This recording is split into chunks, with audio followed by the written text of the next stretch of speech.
Olá, seja muito bem-vindo. Está começando mais um Papo de Exatas. E no programa de hoje recebemos Tabata Amaral, que é formada em Ciências Políticas e Astrofísica pela Universidade de Harvard e atualmente é deputada federal. Olá, Tabata, seja muito bem-vinda ao Papo de Exatas.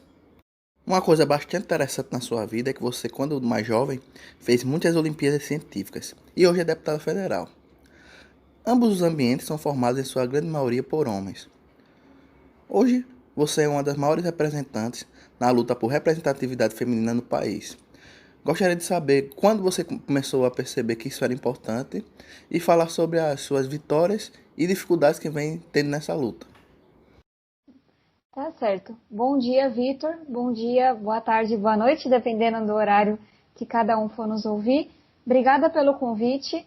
Como eu te falei mais cedo, eu fiquei muito feliz de poder conversar contigo e também achei muito massa que vocês estejam dando espaço para mulheres. Isso é muito importante. E eu sempre digo que na luta contra o machismo, por oportunidades iguais entre homens e mulheres, a responsabilidade ela deve ser realmente compartilhada entre os dois. Então, parabéns e obrigada. E aí, lhe respondendo, eu venho da escola pública, tive uma grande oportunidade com a Olimpíada Brasileira de Matemática de Escolas Públicas e desde então venho trilhando um caminho que, não sei se por coincidência ou não, me colocou em ambientes em que muitas vezes eu era a única mulher ou uma das poucas mulheres presentes. Foi assim nas competições, nas Olimpíadas das quais eu participei. Para as pessoas que estão nos ouvindo terem uma ideia, das 5 mundiais que eu participei representando o Brasil, nas 5 eu era a única mulher na equipe brasileira. Na graduação, eu comecei o curso em Astrofísica nos Estados Unidos, mas a partir do meu segundo ano, muito em resposta à desigualdade que eu tinha vivenciado, as oportunidades que eu tive, mas também as oportunidades que pessoas muito próximas a mim não tiveram, eu decidi estudar ciência política para poder trabalhar com educação pública, mas continuei com o curso de astrofísica. E ali também eu era uma das poucas mulheres. Quando eu voltei para o Brasil, já muito engajada na luta pela educação, me enxergando como uma ativista pela educação, alguns anos depois decidi me candidatar e aí mais uma vez eu era uma das poucas mulheres. E aí respondendo a sua pergunta, Vitor, essa é uma coisa que foi ficando cada vez mais evidente para mim com o passar do tempo. Uma história boba, mas que ajuda a ilustrar. Eu me lembro dos meus 13, 14, 15 anos, quando eu já participava das competições científicas, que era raro você ver uma menina na sala de aula. E talvez por algum tempo eu tenha acreditado que as meninas tinham um interesse menor ou alguma das bobeiras que as pessoas diziam.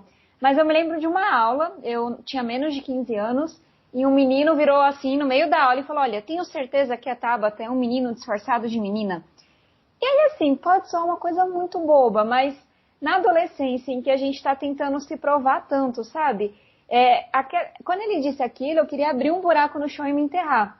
E aí um professor meu teve uma posição muito firme de dizer que ele estava errado, de colocar ele para fora da sala, de dizer que eu deveria sim estar naquela aula, que eu tinha capacidade. E aí eu comecei a perceber o quanto que eu me esforçava para provar que eu era boa em ciência, mesmo sendo menina, e que eu era feminina, mesmo sendo boa em ciência, que é muita coisa para a gente provar tão novo. E aí a gente começa a entender por que as meninas, quando a gente fala de meninas pequenas, têm a mesma paixão, o mesmo gosto pelas exatas, mas conforme vão ficando mais velhas, elas se distanciam. Porque são piadinhas, são falas, é a falta de incentivo, dizendo que, olha, isso daqui não é para você. E aí, trazendo para o outro lado, que aí foi quando isso ficou mais evidente para mim, durante a minha campanha, eu fui muito questionada se eu podia mesmo ser candidata, se eu teria força para lutar pelas minhas ideias. Eu me lembro de estar em um debate, em um jantar, e ser interrompida 10 vezes. E depois de contar as 10 vezes, falar assim, não tenho a menor condições de eu dialogar com você, porque você não está deixando eu falar.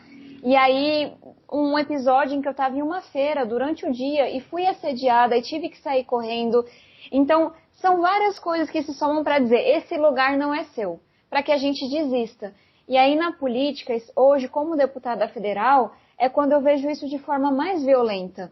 Ainda há os xingamentos, há os ataques, as piadinhas, as interrupções, deputados que em um microfone já me chamaram de burra, de débil mental, disseram que eu não tinha capacidade, mas também as ameaças, há tentativas muito concretas de silenciamento.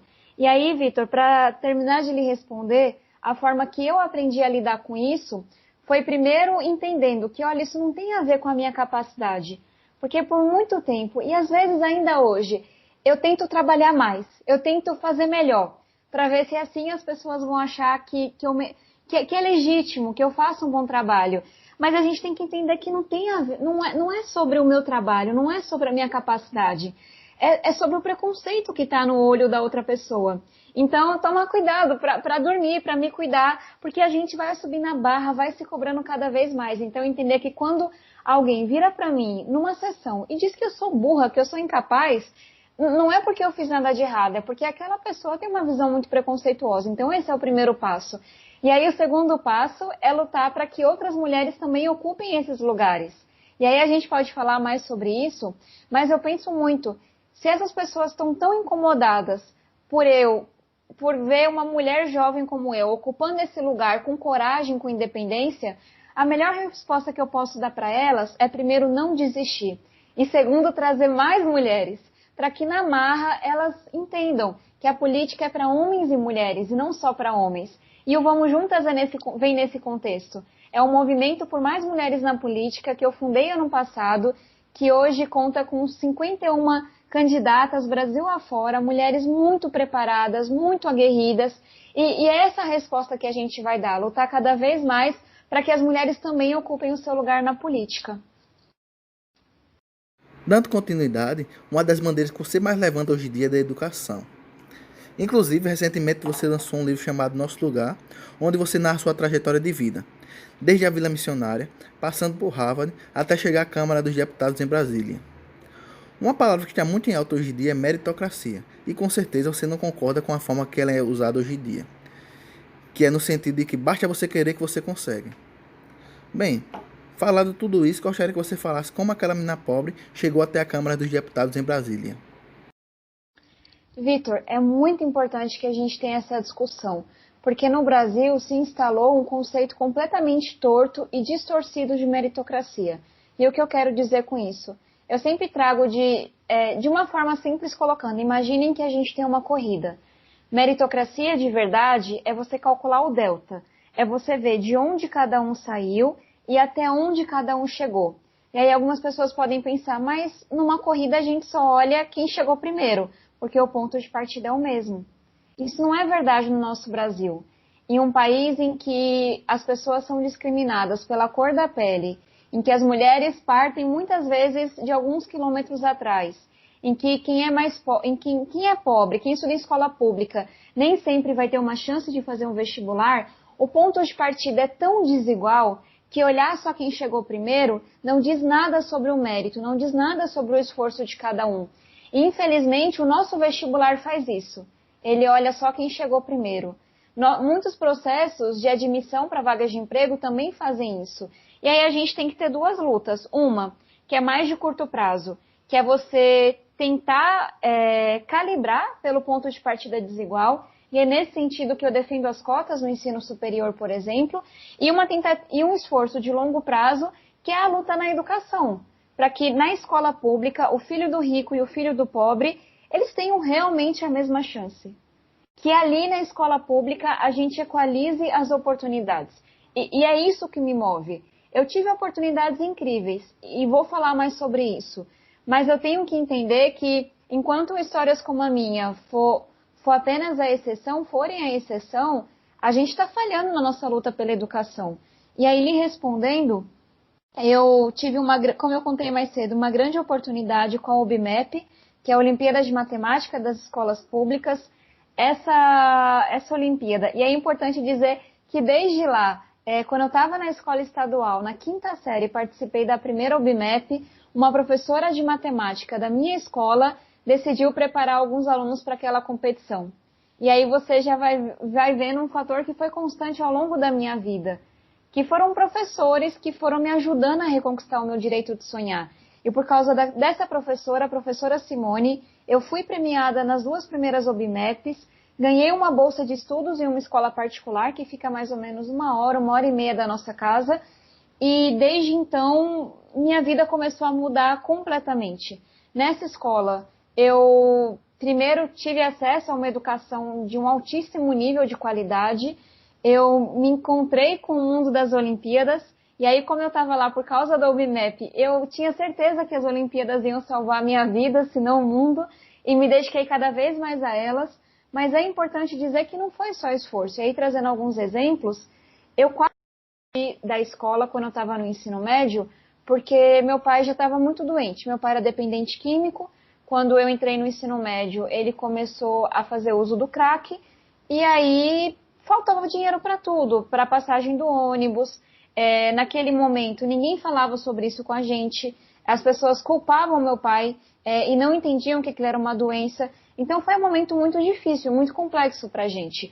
E eu literalmente tive professores que perceberam que eu estava indo para a escola com fome e começaram a pagar meu almoço. A minha escola começou a se responsabilizar por cada passagem minha de ônibus.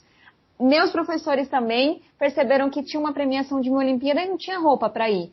Foram e compraram um blazer que eu tenho até hoje, que eu uso no congresso, um blazer azul. Compraram uma sapatilha. Então, eu trago essas coisas para dizer, se não fosse por essas oportunidades, por esses professores que eu encontrei na minha vida e que junto comigo me ajudaram a resgatar esse direito de sonhar, eu não estaria aqui conversando com você hoje, Vitor. Então, é claro que eu sempre trabalhei. Pra caramba, eu não lembro de mim acordando e tendo dia livre. Foi sempre muito esforço. Eu trabalho desde pequenininha, bordava com 7 anos de idade, fui babá na faculdade, mas não é quem quer consegue, não. É quem quer e tem oportunidade, recebe muito ajuda e tem alguém que ajuda a ver um horizonte maior que consegue. Então, a gente tem uma luta muito grande na educação e a gente também tem uma luta muito grande para mudar o nosso vestibular, para lutar por uma educação verdadeiramente integral, e é isso que me move a estar na política hoje.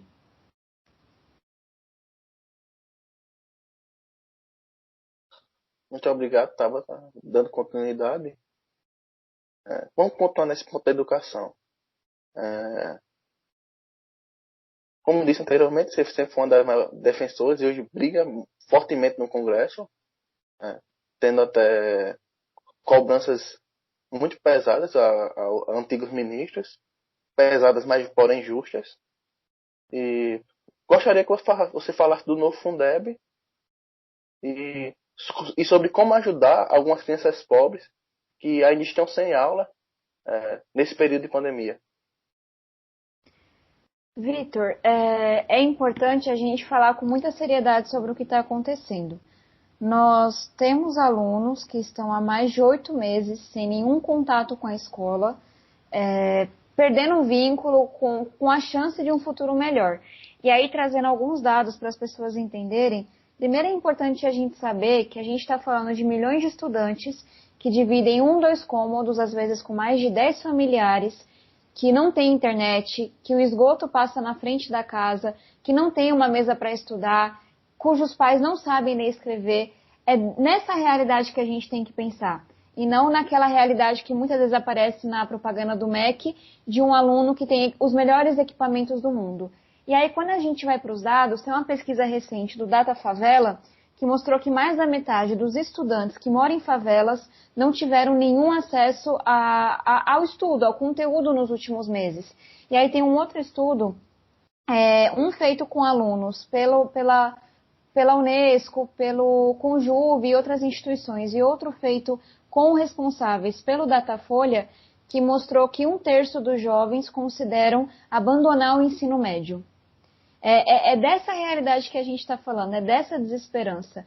E aí a gente já sabe, tem o economista Paes de Barros tem estudos muito nessa área, que quando um jovem ele abandona o ensino médio, esse jovem tem, estatisticamente, ele vive por menos anos, ele recebe salários menores, ele tem problemas mais graves de saúde, ele tem mais chance de se envolver com a criminalidade. Então, eu gosto de reforçar que quando a gente nega o direito à educação básica a alguém, a gente está, sim, impondo uma morte, mas uma morte lenta. E que, por isso, muitas vezes é ignorada. Então, por que eu trago essa descrição?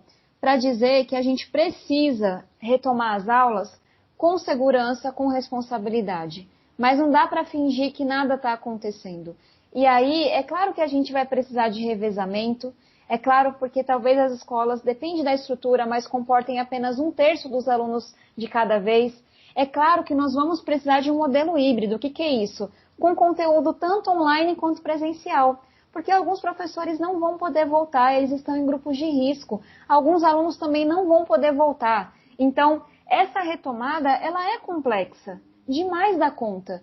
Porque a gente tem que preservar as vidas acima de tudo. Mas preservar a vida significa garantir o direito à educação, por mais complexo que ele seja. E aí, diante dessa desigualdade educacional que está só se aprofundando, eu queria ressaltar bem brevemente 3 projetos que nós apresentamos na Câmara e que a gente não está conseguindo sequer pautar, porque há semanas que nós não temos uma sessão da Câmara de Deputados. Por quê? Porque é uma disputa hoje de poder que impede que a gente tenha sessão, para trazer as coisas de uma forma muito transparente. E aí, quais são esses 3 projetos? E seria muito importante que a população se mobilizasse para que a gente pudesse aprová-los. O primeiro deles é um projeto que traz as diretrizes para a retomada das aulas. Como é que a gente deve fazer isso com segurança, preservando a vida, que é a coisa mais preciosa que existe. O segundo projeto, eu sou relatora dele, é um projeto que leva o acesso à internet e a equipamentos a alunos e professores de escolas públicas. Esse é um projeto que nós apresentamos no começo da pandemia, que nós estamos lutando para que seja aprovado há meses e que é de extrema importância, não só nesse momento em que nem todo mundo voltou à escola, mas também nos próximos meses, porque, como eu falei, mesmo com a retomada das aulas, muitas pessoas não vão poder voltar. A gente está falando de revezamento. Então, o acesso à internet nesse momento é fundamental para que as pessoas possam estudar. E aí, por último, a regulamentação do Fundeb. O Fundeb foi uma luta de quase 2 anos, foi o voto mais importante que eu dei. A gente colocou na Constituição um financiamento mais robusto, mais redistributivo e que pela primeira vez olha para a qualidade da educação básica. Mas a gente precisa aprovar agora o projeto de lei, eu sou uma das autoras desse projeto, que regulamenta, que esmiuça o que está na Constituição. E aí, Vitor, é importante ressaltar que a gente está tão atrasado nessa regulamentação, porque, de novo, a gente não consegue pautar esse projeto, que é muito possível que o novo Fundeb, dia 1 de janeiro, ainda não esteja valendo. Então, só trazendo um pouco dessa dificuldade que a gente está vivendo hoje na educação básica, das ações que nós tomamos, que a nossa bancada da educação tomou no Congresso, mas o quão importante é que a população se mobilize para que a nossa bancada tenha um pouco mais de força hoje na Câmara dos Deputados.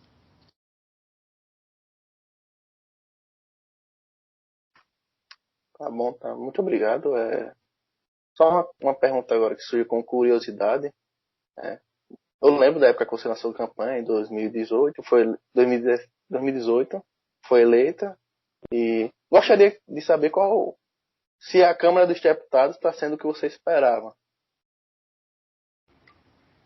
Olha, essa é uma pergunta difícil, porque eu não sabia muito o que esperar. E aí, Vitor, não sei se você vai se identificar, mas com certeza muitas pessoas que estão nos ouvindo vão. Eu cresci muito distante da política. Eu cresci em uma ocupação na periferia de São Paulo, onde a gente mora até hoje, e a relação que a gente tinha era que a cada 2 anos, algum cabo eleitoral ia lá querer um número e colocar o número do candidato. Eu também não tive aulas sobre o que fazia um vereador, por exemplo, sobre a nossa Constituição, seja na escola particular, seja na escola pública. Então eu cresci sabendo que essa tal de política não era para mim, porque eu não era filha de ninguém importante, não tinha dinheiro, e quando eu ligava a televisão, aquelas pessoas não tinham nada a ver comigo. Então, quando eu decidi me candidatar, foi muito por ter entendido que se a política e os políticos não mudassem, a nossa educação não mudava. Eu já tinha ali 10 anos de ativismo e 1001 experiências de prefeitos que viravam para mim e falavam, olha, eu vou acabar o projeto porque eu não posso dar ibope para o cara que implementou ele, que era da gestão anterior. Então, eu fui para o Congresso sem saber o que me esperava, sem conhecer as pessoas. E aí tive surpresas positivas e negativas. Uma negativa é que eu esperava que a polarização que a gente viu nas eleições ficasse apenas nas eleições. Mas, infelizmente, a gente ainda vê muito ódio, muita mentira e muita polarização mesmo no Congresso. E eu acho que estava na hora da gente entender que depois da eleição a gente trabalha para toda a população e não só para quem elegeu a gente. Uma surpresa positiva é que eu encontrei pessoas que chegaram junto comigo, outras que estavam lá já há um tempão, mas que também acreditavam na boa política. Pessoas honestas, pessoas que topavam discutir as evidências para apresentar um projeto, pessoas motivadas. Não somos maioria, infelizmente, mas nós existimos. Então, está sendo um aprendizado gigantesco. E aí, apesar das dificuldades, que são muitas, todos os dias eu penso que eu tô com 26, faço 27 daqui a alguns dias, e poxa, tão jovem, eu ter encontrado o meu propósito e realmente não querer estar em nenhum outro canto, porque eu acredito que aqui que a gente concretiza esse sonho de educação que eu tenho, é uma honra muito grande. Então, tô aprendendo muito. Sim, eu me identifico bastante com a sua história. Também vim de um local bem pequeno e sem sobrenome, que é algo que faz bastante diferença em locais afastados. Infelizmente. Queria agora falar do seu livro. Eu li uma boa parte, ainda não terminei. É um livro bastante legal de ler, você vai contando. Existe uma linha cronológica bem definida. E gostaria de saber de onde surgiu essa ideia e que você fala mais sobre esse. Em quais autores você se inspirou, se inspirou em algum, e se você já pensa em escrever mais livros. Tá certo. Uma coisa que me veio à cabeça, meu pai, ele sempre dizia, olha, ao longo da vida todo mundo tem que escrever um livro, plantar uma árvore e ter um filho. Então, meu pai, ele não teve a oportunidade de completar o ensino fundamental, mas ele acreditava muito no poder da educação. E eu cresci apaixonada por livros e cresci ouvindo isso dele. Então, alguma influência deve ter tido. Mas para contar o que aconteceu exatamente, eu recebi um convite da Companhia das Letras no final, entre a metade e o final do ano passado, se eu não me engano foi em setembro, para que eu pudesse escrever um livro. E aí eu me lembro que quando esse convite chegou, eu fiquei um pouco receosa, sabe? De falando assim, poxa, mas eu tô nova, vou escrever um livro, não sei se tá na hora. E aí eu pensei assim, a gente vai ter eleições no próximo ano. E eu estava já com essa pauta muito forte do Vamos Juntas e da gente trabalhar por uma política mais representativa, que tivesse a nossa cara. E aí eu fiz uma proposta para a Companhia das Letras. Eu falei, olha, eu topo escrever um livro falando da minha trajetória, falando da minha luta pela educação, mas eu gostaria que o livro também fosse sobre a luta por mais mulheres na política.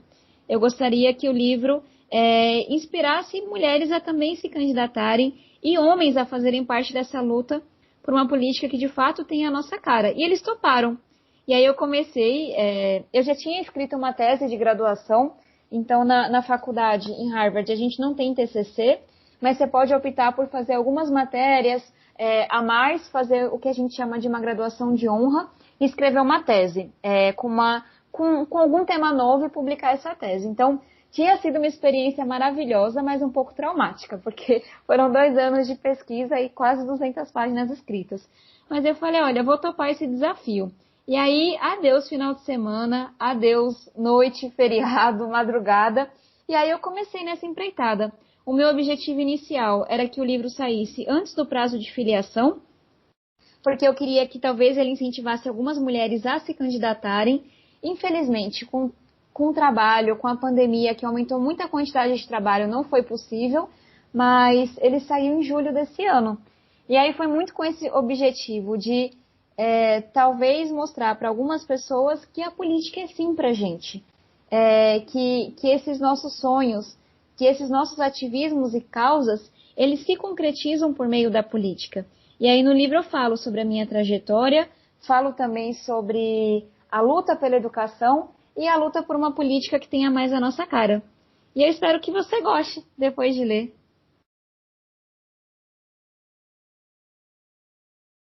Eu estou gostando bastante. É, Vamos agora para a última pergunta. Antes de irmos para ela, eu gostaria de agradecer você ter aceitado o convite. Eu acompanho seu Instagram e você está fazendo live o dia inteiro, fora caminhadas e apoio a outros candidatos. Até acho que ela realmente está sem tempo Eu não sei, quando eu te convidei, eu achei, talvez, provavelmente ela não vai aceitar, porque deputado faz muita coisa e está em período eleitoral, mas fiquei muito feliz que você aceitou. Vou Essa contar agora. conversa, tanto o meu lado astrofísica, como cientista política, como ativista, fica muito feliz com esse convite. Então, tinha perigo de não aceitar, não. Obrigadão mesmo. Nada. E eu lembro que quando eu fazia o BMAP, uns 10 anos atrás, sempre se falava de uma Tabata que era uma aluna muito brilhante do colégio ITAP, que tinha ido para Harvard. E eu me peguei, fiquei muito surpreso quando eu soube que você estava tentando fazer deputada federal. Eu disse, nossa, mas a Tabata era tão premiada nas Olimpíadas. Aí, só que depois eu fiquei muito feliz porque você está trabalhando bastante e botando a boca no trombone e cobrando, fazendo projetos. E eu acho que isso que todo deputado deveria fazer. E para terminar, gostaria que você deixasse uma mensagem, principalmente para pessoas que, como anos atrás eu via você e ainda vejo você como exemplo, gostaria que você deixasse uma mensagem para pessoas que veem você como exemplo.